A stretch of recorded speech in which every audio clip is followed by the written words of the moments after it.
Alô, minhas amigas, meus amigos, sejam bem-vindos a esse novo canal do YouTube, o canal Alô Cacho, que espero que esteja brevemente em outras plataformas.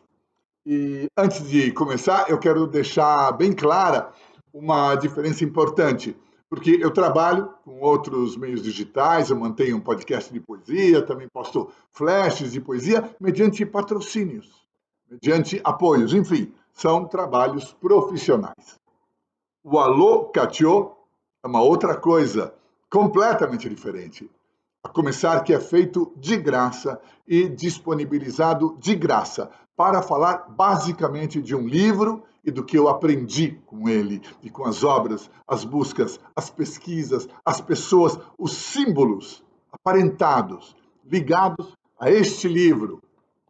A Mensagem Reencontrada ou O Relógio da Noite e do Dia de Deus, que é uma obra sapiencial, isto é, que expressa uma sabedoria universal, e também um texto oracular que pode ser consultado, por exemplo, com uma espátula, abrindo o texto ao acaso e recebendo uma instrução, recebendo uma clareza, uma sabedoria, assim como ocorre com outros livros deste gênero raro.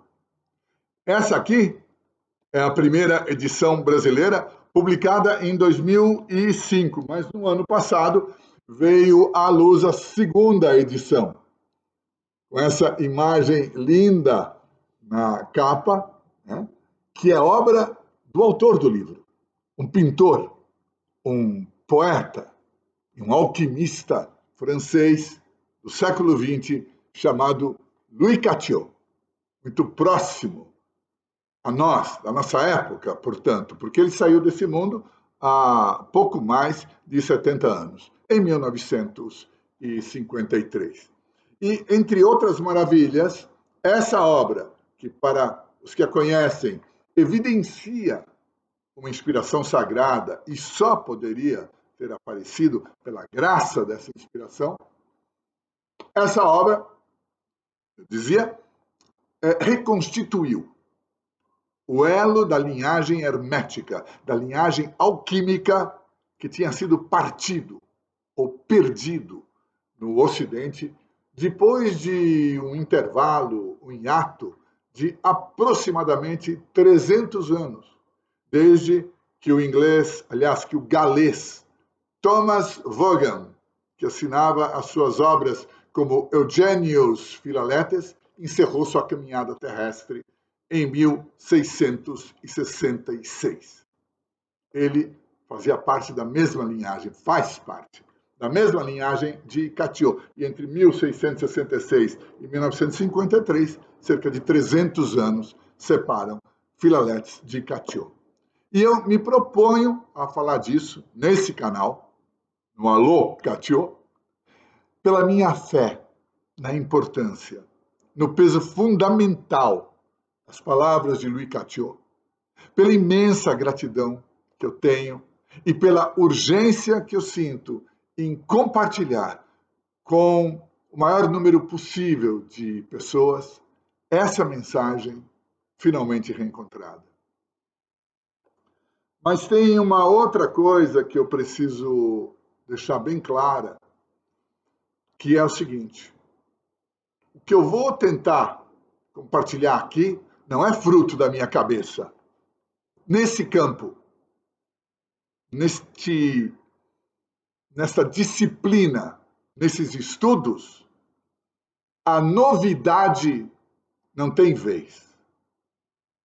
O que eu vou compartilhar aqui é uma instrução, a instrução que eu recebi no estudo desse livro e por meio de visitas aqui ao Brasil do historiador e escritor catalão Pere Sánchez Ferrer, que estuda o livro há mais de 40 anos, que o trouxe para o nosso país, para o nosso idioma, que o publicou aqui pela primeira vez, que veio depois seguidamente ao Brasil por mais de uma década, sempre falando para 10, para 20, para 30 pessoas, para quem quisesse ouvi-lo, para transmitir esses conhecimentos tão fundamentais quanto inacreditavelmente esquecidos. E se Deus quiser, esse ano de 2024 ele virá novamente, depois de uma interrupção que começou lá atrás, na pandemia. É uma dedicação, é um amor incrível, e eu presto aqui o meu reconhecimento. E também é um lembrete de que toda a tradição escrita precisa ser acompanhada da tradição oral, que é transmitida pelo hermeneuta, pelo estudioso da arte, da ciência de Hermes, sem o que nós caímos facilmente na leitura literal, perdemos os sentidos mais preciosos, mais profundos, geralmente ocultos, ou então nos extraviamos em explicações místicas, fantasistas. Por quê? Porque, por sua vez, esse amigo, esse instrutor, recebeu instrução direta dos dois primeiros herdeiros espirituais de Catio, os irmãos Charles e Emmanuel Dagvorst. E a partir dessa obra de reconstrução, de reconstituição, empreendida por Catio e impulsionada pelos Dagvorst, o livro A Mensagem Reencontrada foi publicado, sim, no Brasil, mas antes disso, na França. Essa aqui é uma pequena edição de bolso francesa, Les Messages Retrouvés. Também na Espanha, essa é a mais recente edição espanhola, da Herder, El Mensaje Reencontrado, ou El Reloj de la Noche e del Día de Dios. Em catalão, também foi publicado esse livro. Foi publicado na Itália. Na Itália, aqui, Il Messaggio Ritrovato, né? Tradução do Nicola Anzalone, um grande estudioso, né? Foi publicado em Portugal, essa aqui é a edição portuguesa. Né? Aqui, Mensagem Reencontrada. Enfim, a partir dessa obra germinal surgiram grupos de estudos, grupos de busca das fontes tradicionais da sabedoria, e surgiram revistas e foram redigidos comentários, e alguns deles, inclusive, são fundamentais. Muitos desses comentários, desses textos, por exemplo, foram reunidos nesta obra aqui, El Hilo de Penélope, de Emmanuel Dagvorst, o fio de Penélope. Não existe uma edição em português, essa aqui é a edição espanhola. Então, são 2 volumes. O primeiro reúne comentários sobre a Odisseia de Homero, as obras de Virgílio, a Divina Comédia de Dante Alighieri, os contos de fada, a Cabala, a alquimia, e esses comentários são uma revelação. Algo que não se via, que não se lia há alguns séculos no Ocidente. E o segundo volume é uma preciosa seleção de textos alquímicos que termina com um ensaio sobre a arte da alquimia, que é notável pela erudição, pelo conhecimento, mas muito mais pela clareza e inspiração das suas palavras. E tudo a partir desse livro, que, como eu disse, ao reconstituir a tradição hermética, a verdadeira, que estava perdida, a que estava esquecida, destampou um poço de fertilidade, de generosidade. Essa palavra, generosidade, tem a ver com gerar, generare em italiano. E então surgiram revistas como Le Fil d'Ariane, na Bélgica, ou essa aqui, La Puerta, Retorno a las fuentes tradicionales. Esse aqui é um número no formato antigo, que fala da tradição grega, da tradição grega. Mas temos aqui também alguns números no formato atual, por exemplo, Los Oráculos e la Profecia, os oráculos e a profecia. Ou então, esse número é delicioso, o Asno Filósofo, né? Que é um estudo sobre a encarnação divina. Esse aqui, a beleza, o corpo da divindade. Ou então, as sociedades secretas cristãs, gnósticos e rosacruzes. Enfim, todos esses trabalhos são frutos de grupos de estudo que têm como referência fundamental a mensagem reencontrada e que também marcam presença no mundo digital. No Brasil, nós temos o site www.amensagemreencontrada.com e tudo junto, hein? amensagemreencontrada.com, sem o BR final. E para quem lê espanhol, eu quero recomendar o https, né? La Puerta Online, tudo junto também, lapuertaonline.es. Esse ES é de Espanha. lapuertaonline.es, que tem uma coleção de textos que é de dar vertigem. Então, La Puerta, essa revista aqui, foi fundada por Charles Dogvorst, Charles van der Linden Dogvorst, que é o nome completo dele, que se mudou para a Catalunha e hispanizou o nome dele para Carlos del Tillo, porque o nome do meio do Charles, Linden, se traduz por tilha, a árvore tilha, em espanhol, tilo. Então, ele, o Charles Dogvorst, o Carlos del Tillo, assim como seu irmão, Emmanuel Dogvorst, dedicaram a vida à mensagem reencontrada e, portanto, a exumar a antiga, a autêntica alquimia. Muitos dos seus textos foram reunidos, dos textos do Charles aqui, agora vou falar, foram reunidos nessa obra, El Libro de Adán, o livro de Adão. Não existe ainda uma edição em português, tomara que venha existir, né? E o subtítulo diz: Textos e comentários sobre as tradições hebraica, cristã e islâmica. É uma compilação de trabalhos feitos ao longo de muitos anos, de estudos de muitos anos, e que tem como ponto comum o fato de que ensinam a reler os textos sapienciais, a entender do que é que eles estão falando, a ir além do sentido literal. Então, hoje, eu vou dar início aos trabalhos desse canal, Alô Catio, falando do primeiro ensaio que aparece nesse livro do Carlos del Tillo, no Libro de Adán. E o primeiro ensaio leva o mesmo título do livro. Chama-se El Libro de Adán, o livro de Adão.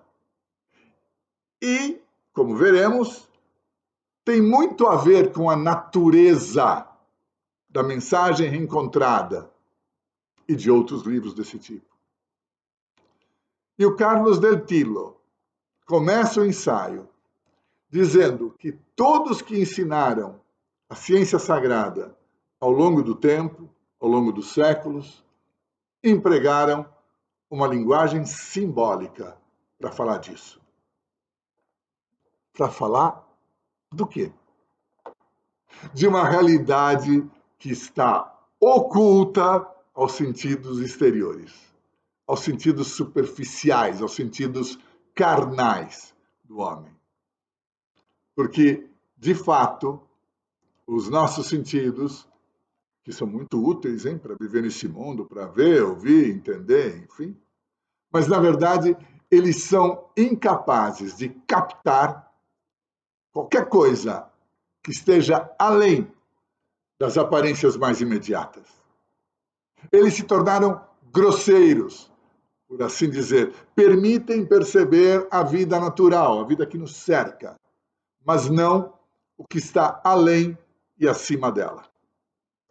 captam somente as aparências, mas não a realidade substancial e essencial. Tanto assim que no livro dos mortos do Antigo Egito, um outro livro sagrado, nós encontramos ritos para abrir a boca, para abrir os olhos, as orelhas, ou seja, para purificar os sentidos. E existem coisas parecidas nos rituais cristãos. Então, o primeiro grande trabalho na busca dessa verdade perdida, diz o Carlos Del Tillo, estou me referindo sempre ao texto dele, é descobrir ao que se referem os símbolos e as imagens usadas por aqueles que ensinam a ciência sagrada. E entre esses símbolos, essas imagens, se encontra muito frequentemente a imagem, o símbolo do livro. E é até evidente. As folhas de papel, as letras impressas, que servem para a leitura, não são outra coisa, não são mais que as representações de algo que deve ser lido, algo que deve ser entendido. Né? Isso não quer dizer que os livros são inúteis, não. Alguns são imprescindíveis, diz o Carlos Del Tillo. Mas quer dizer que, em linguagem tradicional, o livro representa uma realidade escondida, oculta. Eu quero fazer aqui um parênteses pessoal. A etimologia da palavra livro vem do latim liber, que era o nome da camada mais interior das árvores e especialmente do papiro egípcio. Essa camada que os antigos extraíam e usavam para escrever. E foi desse uso que veio o sentido moderno da palavra livro, como alguma coisa que contém, ou sobre a qual se inscreve, né, uma escritura. Então, nós vemos que a própria etimologia da palavra se refere, alude a alguma coisa interior, a mais oculta, o cerne que não se vê à primeira vista, e onde está inscrita, digamos assim, uma certa palavra. Portanto, a palavra livro, em muitos textos sagrados, foi usada para se referir à alma imortal, à centelha divina, ao segredo que está oculto no homem, e sobre o qual também, podemos dizer, está inscrita uma certa palavra, a palavra perdida, à qual os maçons se referem. Mas vamos voltar, fecho parênteses, né? Vamos voltar ao texto do Carlos Del Tillo. Depois que ele diz que o livro pode representar uma realidade oculta, ele dá o exemplo do sonho. Nós podemos sonhar que um livro nos é apresentado por um personagem. Se nesse sonho esse livro baixa do céu, isso parece ser um presságio muito bom, não é? E aqui o Carlos Del Tillo conta uma história do célebre, do lendário alquimista Nicolas Flamel, do qual muita gente já ouviu falar. Segundo a lenda, uma certa noite, enquanto Flamel dormia profundamente, apareceu para ele um anjo que trazia nas mãos um livro de uma antiguidade venerável, com uma aparência magnífica. Flamel, disse o anjo, olha esse livro, do qual você não entende nada, nem você, nem muitos outros. Mas um dia você chegará a ver nele o que ninguém poderia ver. E enquanto Flamel estendia as mãos para receber aquele dom precioso que estava sendo oferecido, o anjo e o livro sumiram numa nuvem de ouro. E se passou muito tempo. E essa promessa do sonho não acontecia. Parecia que o anjo tinha esquecido. Até que, muito depois, num certo dia do ano de 1357, Flamel comprou de um desconhecido um livro antigo, que na hora ele reconheceu que era o livro do sonho dele. E então, depois, na obra que o próprio Flamel escreveu, bem muito famosa, o livro das figuras hieroglíficas, que hoje em dia foi popularizado em dezenas de edições. Essa aqui é uma edição dos anos 70, publicada no Brasil, mas tem muitas, edições mais ou menos fiéis. Nessa obra, o Nicolas Flamel descreveu em detalhe como era o volume que ele tinha comprado. E, entre outras coisas, ele diz: não era um livro como os outros, de papel ou de pergaminho. Ele estava feito de cortiças muito tenras de árvore. E no primeiro fólio aparecia, escrito em grandes letras maiúsculas, douradas: Abraão, judeu, príncipe, sacerdote, levita, astrólogo e filósofo.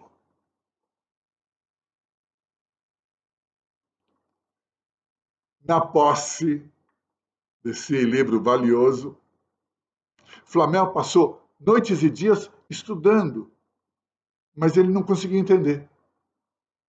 Então ele resolveu partir numa peregrinação até Santiago de Compostela, o famoso Caminho de Santiago, para obter a graça de encontrar nas sinagogas da Espanha algum sábio judeu capaz de oferecer a ele a verdadeira interpretação daquelas imagens misteriosas do livro de Abraão. E assim, tendo obtido a proteção de Santiago, na viagem de volta, Flamel encontrou na cidade de León um médico judeu chamado Mestre Canches, cabalista consumado, diz o Carlos del Tilo, muito sábio em sublimes ciências. E Mestre Canches explicou a Flamel todos os emblemas do livro de Abraão, o judeu, que ele, Canches, conhecia bem, pois se tratava da obra perdida de um dos príncipes da Cabala. Príncipe da Cabala é um título magnífico mesmo. Bom, depois da morte de Mestre Canches, e graças a ele, Flamel, de volta a Paris, pôde, por fim, realizar a grande obra, que é um dos nomes da obra dos alquimistas. E a essa altura do ensaio, Carlos del Tilo, Charles Dogvorst, pergunta: qual é, então, esse misterioso livro que permitiu a Flamel achar o segredo do magistério dos sábios? Esse é outro nome da grande obra, o magistério dos sábios. E isso, meus amigos, tem muito a ver com a mensagem reencontrada, com a relação desse livro misterioso com a mensagem reencontrada e com os demais livros sagrados, as demais escrituras santas de todos os tempos, de todas as civilizações. E é isso que nós vamos ver no próximo vídeo, na semana que vem. Se vocês me acompanharem aqui no canal Alô Catio. Se formos juntos, na verdade, nessa aventura, nesse encontro, nesse estudo, nessa leitura, nessa descoberta, nesse amor, porque se trata de uma questão de amor, de paixão, de encantamento. Não é algo da erudição, não é algo intelectual, mas sim alguma coisa que aflora de dentro do nosso mais íntimo cerne, do nosso livro. Que possamos, então, nos encontrar na busca dele. Obrigado por hora e até o nosso próximo encontro.